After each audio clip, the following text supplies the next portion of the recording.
Episode 1 की starting में हमें दिखाया जाता है एक इंसान अपनी आंखें खोलता है और उसका खून बह रहा रहता है। उसके सामने काफ़ी सारे लोग खड़े रहते हैं और तभी उनमें से एक इंसान आगे बढ़ के कहता है, ये तुम्हारा एक गिफ्ट है कॉमनर, तुम मर रहे हो ना। जिसके बाद वो कहता है कि मुझे अपने मैजिक से मार के दिखाओ। जिसके बाद वो इंसान अपने मैजिक का इस्तेमाल करता है और उसके ऊपर एक छोटा सा हमला करता है, लेकिन वो हमला उस इंसान तक पहुंचने से पहले ही ख़त्म हो जाता है। फिर वो इंसान कहने लगता है कि एक कॉमनर बस इतना ही कर सकता है। एक मेज के लिए सबसे ज़्यादा ज़रूरी चीज़ होती है लीनेज, टैलेंट और डिलीजेंस। और ये वर्ड्स हैं विलियम बॉर्डॉक्स के, जो कि सॉसरी के फादर हैं। लेकिन शायद उसे ये बात समझ में नहीं आई थी। उसे ये समझ में नहीं आया कि कितनी भी वो कोशिश कर ले, वो अपने टैलेंट और साथ ही साथ लीनेज की कमी को पूरा नहीं कर सकता है। मैजिक कभी भी उसके जैसे कॉमनर के पास नहीं होगा। इतना कहने के साथ ही वो उसके ऊपर हमला कर देता है एक फायर टॉर्नेडो से। और दूसरा इंसान जलते हुए भी सोच रहा रहता है, ये कितना कमाल का है, ये एक मैजिक है गिफ्टेड नोबल का, ये बहुत ही ज़्यादा दर्दनाक है और साथ ही साथ गर्म भी, लेकिन फिर भी ये कितना ज़्यादा खूबसूरत है।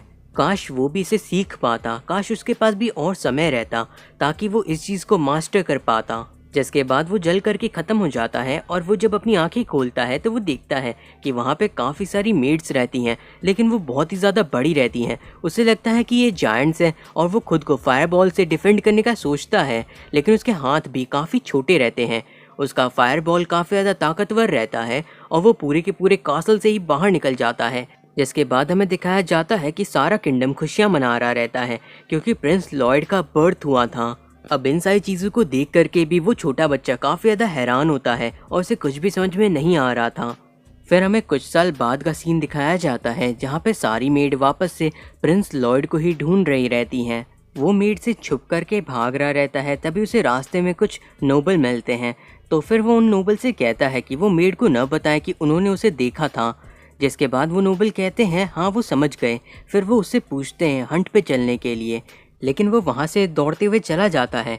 जिसके बाद वहाँ पे दूसरा इंसान कहने लगता है कि ये तो 7th प्रिंस है ना, ये काफ़ी ज़्यादा यंग है तो उनका कोई चांस नहीं है क्राउन पे बैठने का, तो हमें इन्हें खुश करने की इतनी ज़्यादा ज़रूरत नहीं है। तो दूसरा इंसान कहता है बेवकूफ़ मत बनो, ये बहुत ही जल्दी पैदा होने के बाद बोलना शुरू कर दिया था और ये पिक्चर बुक की जगह एक स्पेल बुक को पढ़ा करता था, और मेरे ख्याल से तो ये ग्रेट विलियम बॉर्डॉक्स का एक रीइंकार्नेशन है। तो दूसरा इंसान कहता है फादर ऑफ सॉसरी, ये तो नामुमकिन है। वहीं दूसरी ओर लॉयड सोच रहा रहता है कि उसे सही पता है, मैं सच में एक रीइंकार्नेशन हूँ, मैं रीबॉर्न हुआ हूँ। पिछली लाइफ के अंदर मैं सिर्फ और सिर्फ एक कॉमनर था। मुझे नहीं पता कि मेरे पास पुरानी लाइफ की मेमोरीज कैसे हैं, और मुझे ये भी नहीं पता कि आखिर मैं रॉयल फैमिली के 7th सन की तरह कैसे रीबॉर्न हुआ। और मुझे रॉयल फैमिली की ग्लोरी से कोई मतलब भी नहीं है, मैं अपनी पुरानी लाइफ की ही फिलॉसफी को फॉलो करूँगा, जिससे मेरा मतलब है कि मैं पूरी कोशिश करूँगा अच्छे से अच्छे मैजिक को डिस्कवर करने की इस पैलेस के अंदर के। जिसके बाद वो देखता है लाइब्रेरी के अंदर के बुक कलेक्शन को, जो कि काफ़ी बड़ा रहता है और सोलैम मैजिक अकेडमी से तो बहुत ही बड़ा। फिर वो एक बुक को उठा करके पढ़ने जा रहा रहता है, तभी वहाँ पे एक लेडी आती हैं और उसके हाथ से वो बुक ले लेती हैं और कहती हैं प्रिंस लॉयड आप यहाँ पे हैं, आपको भी ट्रेनिंग के लिए चलना होगा। उस लेडी का नाम सिल्फा रहता है और वो असल में उसकी इंस्ट्रक्टर हैं। जिसके बाद वो लोग बाहर जा करके स्वॉर्ड फाइट की प्रैक्टिस करने लगते हैं। लॉयड कहता है कि मैं 7th प्रिंस हूँ तो मेरा कोई चांस ही नहीं है थ्रोन को हासिल करने का, तो आखिर मेरे को स्वॉर्ड की प्रैक्टिस क्यों करनी पड़ रही है। सिल्फा कहती है कि सिर्फ रॉयल सक्सेशन ही सबसे ज़रूरी चीज़ नहीं है ज़िंदगी के अंदर, वो एक रॉयल फैमिली से है तो उसे पता होना चाहिए कि स्वॉर्ड का इस्तेमाल कैसे करते हैं। सिल्फा आगे बताती है कि जब उसे उसका इंस्ट्रक्टर बनाया गया था तब से उसकी लाइफ का बस एक ही पर्पस है, वो है उसे चीज़ें अच्छी तरीके से सिखाना। ये सुन करके लॉयड सोचने लगता है कि अगर मैंने सिल्फा को कुछ अच्छा नहीं दिखाया तो मेरे को पूरे दिन प्रैक्टिस ही कराती रहेगी। जिसके बाद वो लोग वापस से स्वॉर्ड फाइट करना शुरू कर देते हैं। सिल्फा फिर कहती है कि प्रिंस लॉयड आप हर रोज़ ही पहले से बेहतर बनते जा रहे हैं, लेकिन लॉयड को पता रहता है कि वो अपनी पूरी ताकत से नहीं लड़ रही है, और उसे ये इसलिए पता है क्योंकि वो कंट्रोल टाइप मैजिक का इस्तेमाल कर रहा है, जिससे उसे सिल्फा के सारे मूव्स का पता चल जाता है। तो सिल्फा के लिए ये बिल्कुल ऐसा है कि वो खुद से ही लड़ रही है, और दूसरे शब्दों में वो चीटिंग कर रहा है क्योंकि उसे इस वक्त सिर्फ और सिर्फ जा कर के पढ़ना है किताबों को।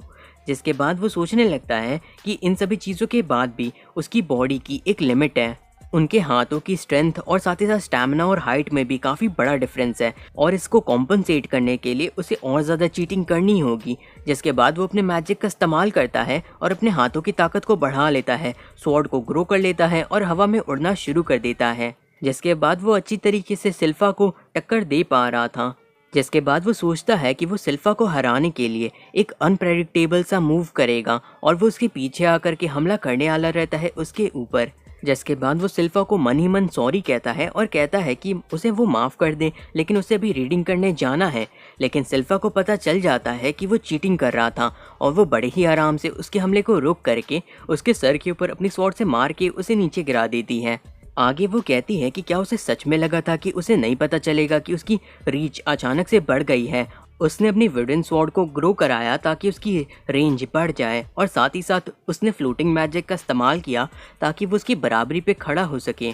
जिसके बाद वो बिल्कुल ही चेंज हो जाती है और कहने लगती है कि ये तो कमाल का था, वो सच में बहुत ही ज़्यादा टैलेंटेड है, क्योंकि इस तरह की चीज़ें करना तो बड़े बड़े मैजिशियंस के लिए भी काफ़ी ज़्यादा मुश्किल होता है। लेकिन फिर भी उसे जल्दबाजी करने की कोई भी ज़रूरत नहीं है, वो आराम से अपनी पेस के साथ ही ग्रो कर सकता है। लॉयड वहाँ पे बस सोच रहा रहता है कि अच्छा है कि इसे भी फिजिकल एनहांसमेंट और कंट्रोल मैजिक के बारे में नहीं पता चला, और शायद उसे ये नहीं बताना चाहिए कि वो एक साथ 4 स्पेल्स का इस्तेमाल कर रहा था। और फिर हमें दिखाया जाता है कि सारी मेड बाथ ले रही रहती हैं और वहीं पे लॉयड भी फंसा हुआ रहता है, क्योंकि अल्फ़ा उसे अपने साथ ही यहाँ पे ले आई थी। वो वहाँ से भागने की कोशिश करता है लेकिन अल्फ़ा उसे जाने नहीं देती है और वो कहती है कि अगर वो यहाँ से उसे जाने देगी तो वो पानी की जगह किताबों से नहाना शुरू कर देगा उनके नीचे दब करके। और वहाँ पे सारी मेड के बीच में लॉयड भी फंसा हुआ था और वो कहता है कि मैं यहाँ पे कैसे फंस गया, मुझे तो मैजिक के बारे में पढ़ना था। तभी वहाँ पे लॉयड को 2 मेड डराने की कोशिश करती हैं, ये कह करके कि अगर वो उनकी बात नहीं सुनेगा तो फिर फॉरबिडन लाइब्रेरी के अंदर का डीमन आ करके उसे खा लेगा। अल्फा ये सुन करके कहती है कि इन सारी चीज़ों से लॉयड नहीं डरेगा और वो वैसे भी फॉरबिडन लाइब्रेरी के अंदर कई सालों से कैद है जो कि कासल के नीचे हैं। लेकिन लॉयड अचानक से बहुत ही ज़्यादा शांत हो जाता है। सबको लगता है कि लॉयड सच में डर गया है। ये सुन करके सारे लोग कहने लगते हैं कि लॉयड उनके साथ रह सकता है और उसे डरने की ज़रूरत नहीं है। सारी मेड लड़ने लगती हैं कि आखिर लॉयड किसके पास रहेगा, और लॉयड इसका फ़ायदा उठा करके वहाँ से भाग जाता है और वो फॉरबिडन लाइब्रेरी के बारे में सुन करके काफ़ी खुश रहता है। जिसके बाद हमें रात का सीन दिखाया जाता है। लॉयड तैयार रहता है उस फॉरबिडन लाइब्रेरी तक जाने के लिए। जिसके बाद वो अपने ऊपर एक इनविजिबल मैजिक यूज़ करता है जो कि एयर फ्लो की मदद से लाइट को रिफ्लेक्ट होने से रोकता है और अपने यूज़र को इनविजिबल कर देता है। फिर हमें फॉरबिडन लाइब्रेरी के 2 गार्ड्स को दिखाया जाता है, जहाँ पे दूसरा गार्ड कहता है कि हमेशा चौकन्ने रहो, ये फॉरबिडन लाइब्रेरी बहुत ही ज़्यादा खास है, इसके अंदर बहुत सारे पावरफुल स्पेल हैं जो कि पूरे किंगडम को हिला के रख सकते हैं, और यहाँ पे एक बहुत ही पावरफुल डीमन भी कैद है। तो दूसरा गार्ड कहता है कि यहाँ के सिक्योरिटी से कोई भी बच करके नहीं निकल सकता। लेकिन उसी टाइम पे लॉयड वहाँ से क्रॉस करता है। आगे वो दूसरा गार्ड बताता है कि इसके अलावा फॉरबिडन लाइब्रेरी के डोर के ऊपर एक अनब्रेकेबल बैरियर है जिसे किंगडम के टॉप 10 मैजिशियंस ने मिल करके बनाया है, और उसे बनाने के लिए उन्होंने अपने बेस्ट सीलिंग मैजिक का इस्तेमाल किया था।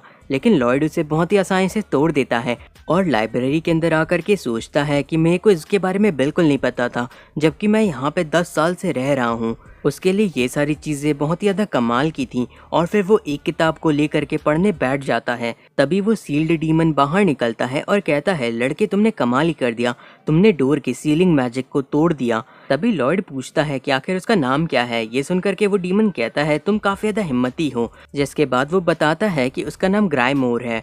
ये सुनकर के लॉयड उसे अपना नाम भी बता देता है। फिर ग्राइमोर कहता है लॉयड से कि वो उसे अनसील कर दे, क्योंकि आज नहीं तो कल ऐसा होने ही वाला है, क्योंकि जो सील है वो इतने सालों में काफ़ी ज़्यादा कमज़ोर हो गई है, और अगर लॉयड उसे आज़ाद करता है तो फिर वो इसके बदले में उसे काफ़ी सारा गोल्ड देगा, और वो चाहे जितना मर्जी उतना ज़्यादा गोल्ड उससे मांग सकता है। लॉयड वहाँ की गोल्ड को उठा करके कहता है कि ये बहुत ही ज़्यादा बेकार सा क्रिएशन मैजिक है, क्या तुमने सिर्फ और सिर्फ डर्ट को लेकर के उसे गोल्ड में बदल दिया है, क्योंकि ये काफ़ी ज़्यादा ही लो क्वालिटी है। फिर वो ग्राइमोर से कहता है कि तुम चिंता मत करो, क्योंकि मैं दोबारा से तुम्हें सील करने वाला हूँ, क्योंकि मुझे मैजिक सीखने के लिए इस किंगडम की ज़रूरत है, और इसको मैं ऐसे ही तुम्हारे जैसे खतरनाक डीमन के हाथ में नहीं छोड़ सकता।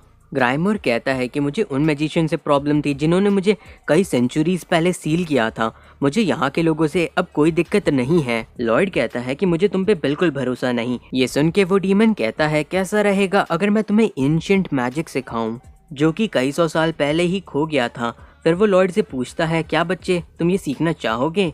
ये सुन के लॉयड कहता है, क्या वो सच में उसे एंशिएंट मैजिक सिखा सकता है? आगे ग्राइमोर कहता है लॉयड से कि तुम्हारे अंदर टैलेंट बहुत ज़्यादा है मैजिक के लिए। ये सुनकर के लॉयड को याद आता है कि कैसे उसकी पिछली लाइफ के अंदर नोबल मैजिशियंस ने उससे कहा था कि कभी भी मैजिक तुम्हारे जैसे कॉमनर के पास नहीं हो सकता। फिर लॉयड कहता है, तुमने बिल्कुल सही कहा, क्योंकि अगर मैजिक लीनेज और टैलेंट के साथ लिंक्ड है तो फिर उसके पास एक कॉमनर से कई गुना ज़्यादा अच्छी बॉडी है। जिसके बाद लॉयड अपने मैजिक का इस्तेमाल करता है और ग्राइमोर को बहुत ही आसानी से आज़ाद कर देता है। ये देख करके ग्राइमोर कहता है, मुझे यकीन नहीं हो रहा, इस बच्चे ने मेरी सील को तोड़ दिया। लॉयड फिर कहता है ग्राइमोर से एंशिएंट मैजिक को सिखाने के लिए, तो फिर मैं जो करने वाला हूँ उसे याद रखना। फिर वो आर्क्टिस ऑब्सक्यूरा नाम का एक स्पेल कास्ट करता है और उससे वो लॉयड के ऊपर हमला कर देता है और पूछता है, क्या ये तुम्हारे लिए काफ़ी है? जिसके बाद वो देखता है कि लॉयड को तो कुछ नहीं हुआ था क्योंकि उसने एक मैजिक बैरियर बना लिया था। लॉयड कहता है कि हाँ, इसका कंपोजिशन और डिज़ाइन सच में काफ़ी ज़्यादा अलग है बाकी सारे स्पेल से, और वो इस तरह के मैजिक को देख करके काफ़ी एक्साइटेड रहता है। फिर वो ग्राइमोर से कहता है उसे और ज़्यादा चीज़ें दिखाने के लिए। ग्राइमोर फिर लॉयड से कहता है कि वो जो भी कर रहा है वो उसे अभी रोक दे, नहीं तो वो उसे ख़त्म कर देगा। लेकिन लॉयड का बैरियर बहुत ही ज़्यादा ताकतवर रहता है और वो उसके आर्क्टिस ऑब्सक्यूरा को बहुत ही आसानी से सोख लेता है। लॉयड को ये सारी चीज़ें बहुत ही ज़्यादा फैसिनेटिंग लग रही रहती हैं और फिर वो सोचता है कि वो इस मैजिक को खुद से टेस्ट करना चाहता है और इसको ले करके उसे थोड़ा दर्द होगा और शायद वो मर भी सकता है, लेकिन वो खुद को रोक नहीं पा रहा। उसके बाद वो आर्क्टिस ऑब्सक्यूरा को अपनी फिंगर के ऊपर रैप कर लेता है और देखता है कि इसकी कंपोजिशन कैसी है। आर्क्टिस ऑब्सक्यूरा की वजह से उसकी फिंगर कटने लगती है, लेकिन वो इस चीज़ को देख करके भी काफ़ी खुश रहता है। उसे वो काफ़ी ज़्यादा ही खूबसूरत और दर्दनाक लग रहा था। और फिर वो अपने ब्लड को लिक करते हुए कहता है, ग्राइमोर क्या तुम्हारे पास बस इतना ही है? ये सुनकर के ग्राइमोर काफ़ी गुस्सा होता है। ग्राइमोर फिर अपने एक दूसरे फेस को भी बाहर निकालता है और काफ़ी ज़्यादा गुस्से में कहता है कि ये मेरा सबसे ताकतवर स्पेल है और स्पेल का नाम रहता है आर्क्टिस ऑब्सक्यूरा फोर्टा, जिसे देख करके लॉयड कहता है ये कमाल का है, लेकिन फिर भी ये आर्क्टिस ऑब्सक्यूरा का ही एक ज़्यादा ताकतवर वर्जन है। लेकिन उसने 2 इनकारनेशन स्पेल्स को इस्तेमाल किया और साथ ही साथ उन्हें एक दूसरे से सिंक्रोनाइज भी किया, जो कि इम्पॉसिबल है। लेकिन वो इस तरह की चीज़ इसलिए कर पाया क्योंकि उसके पास 2 मुंह थे और ऐसा सिर्फ एक डीमन ही कर सकता है, क्योंकि उसने 2 स्पेल को कंबाइन किया और साथ ही साथ उन्हें एक स्पेल के अंदर बदल दिया ताकि वो उसका इस्तेमाल अच्छी तरीके से कर पाए। लॉयड को भी सही सलामत देख करके ग्राइमोर काफ़ी ज़्यादा ही डरने लगता है और कहता है, इम्पॉसिबल, तुम इसे कैसे रोक सकते हो? ये तो मेरा सबसे ताकतवर मैजिक था। लॉयड ये सुन करके कहता है, तो तुम्हारे पास बस इतना ही था? मुझे काफ़ी मज़ा आई इन सारी चीज़ों को सीखने में, अलग अलग फॉर्मूलाज को याद करना और साथ ही साथ माना के फ्लो को एक साथ लाना और नई नई चीज़ों को सीखना, अपने नॉलेज को बढ़ाना, इससे बेहतर कुछ भी नहीं हो सकता। ग्राइमोर ये सारी बातें सुन के कहता है, ये बच्चा तो सच में बहुत ही ज़्यादा अजीब है। जिसके बाद वो वहाँ से जाने की कोशिश करने लगता है, लेकिन वहाँ पे लॉयड ने एक बहुत ही बड़ा सा बैरियर बना रखा था क्योंकि कासल यहाँ से सीधा ऊपर ही है। ये देख करके ग्राइमोर डरते हुए कहता है, क्या तुम्हें लगा कि मैं यहाँ से भागने वाला हूँ? लॉयड कहता है, नहीं, उसे ऐसा नहीं लगा, लेकिन कई साल पहले उसने एक छोटी सी गलती कर दी थी, इसलिए अब वो बहुत ही ज़्यादा प्रिकॉशन लेने की कोशिश करता है। उसने वहाँ पे और भी काफ़ी सारे बैरियर्स बना रखे थे। फिर वो ग्राइमोर से कहता है कि वो उसे अपना सबसे ताकतवर डिफेंस मैजिक दिखाए और एक बहुत ही ताकतवर स्पेल पाइलांस इनकिनिस कर देता है ग्राइमोर के ऊपर और उसे रोकने के लिए कहता है। ग्राइमोर ये देख करके कहता है, आखिर इतना सारा माना इस बच्चे के पास आ कहाँ से रहा है? जिसके बाद हमें दिखता है कि उस पूरे के पूरे बैरियर के अंदर ही आग भर गई थी और ग्राइमोर ज़मीन के नीचे गिर करके रो रहा था।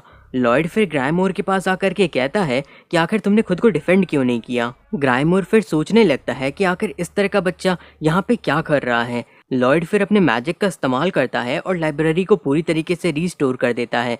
जिसे देख के ग्राइमोर कहता है, लाइब्रेरी के तो टुकड़े टुकड़े हो गए थे, लेकिन तुमने इसे भी ठीक कर दिया, तुम सच में बहुत ही कमाल के हो। और वो लॉयड को मास्टर बुलाता है और कहता है कि उसने आज से पहले उसके जैसा कमाल का मेज नहीं देखा था। लॉयड उसे देख करके कहता है कि लगता है मैजिक से डीमन नहीं मर सकते हैं, लेकिन मैं देखना चाहूँगा कि आखिर तुम कितना ज़्यादा सर्वाइव कर सकते हो। ग्राइमोर कहता है भले ही वो मरे ना, लेकिन उसे काफ़ी ज़्यादा दर्द होता है, इसीलिए वो चाहता है कि वो लॉयड को सर्व कर सके एक फेमिलियर के तौर पे। लॉयड पहले थोड़ा सोचता है और फिर मान जाता है। ग्राइमोर समझ जाता है कि लॉयड उसको एक लैब रैट की तरह समझ रहा है। लॉयड फिर कहता है ग्राइमोर से कि क्या वो खुद को बदल सकता है, क्योंकि ऐसे तो सबको पता चल जाएगा कि वो वही डीमन है।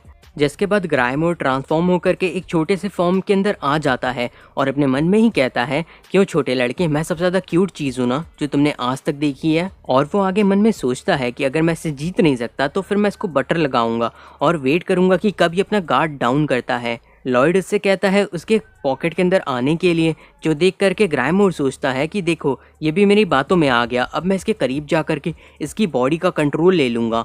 लेकिन जैसे ही वो उसकी पॉकेट के अंदर जाता है, ग्राइमोर को एक बहुत ही ज़्यादा डेंस माना महसूस होता है और वो समझ जाता है कि इस बच्चे के पास बहुत ही ज़्यादा माना है। लॉयड फिर पूछता है ग्राइमोर से कि आखिर क्या बात है, क्या उसे ठंड लग रही है क्योंकि वो काँप रहा है। तो ग्राइमोर कहता है नहीं, ऐसी कोई बात नहीं है, और वो उसे ग्राइम बुला सकता है। फिर ग्राइमोर सोचता है कि अभी के लिए अच्छा यही होगा कि मैं लॉयड की सारी बातों को मान लूँ। लॉयड फिर लाइब्रेरी के अंदर और ज़्यादा किताबें पढ़ने के लिए चला जाता है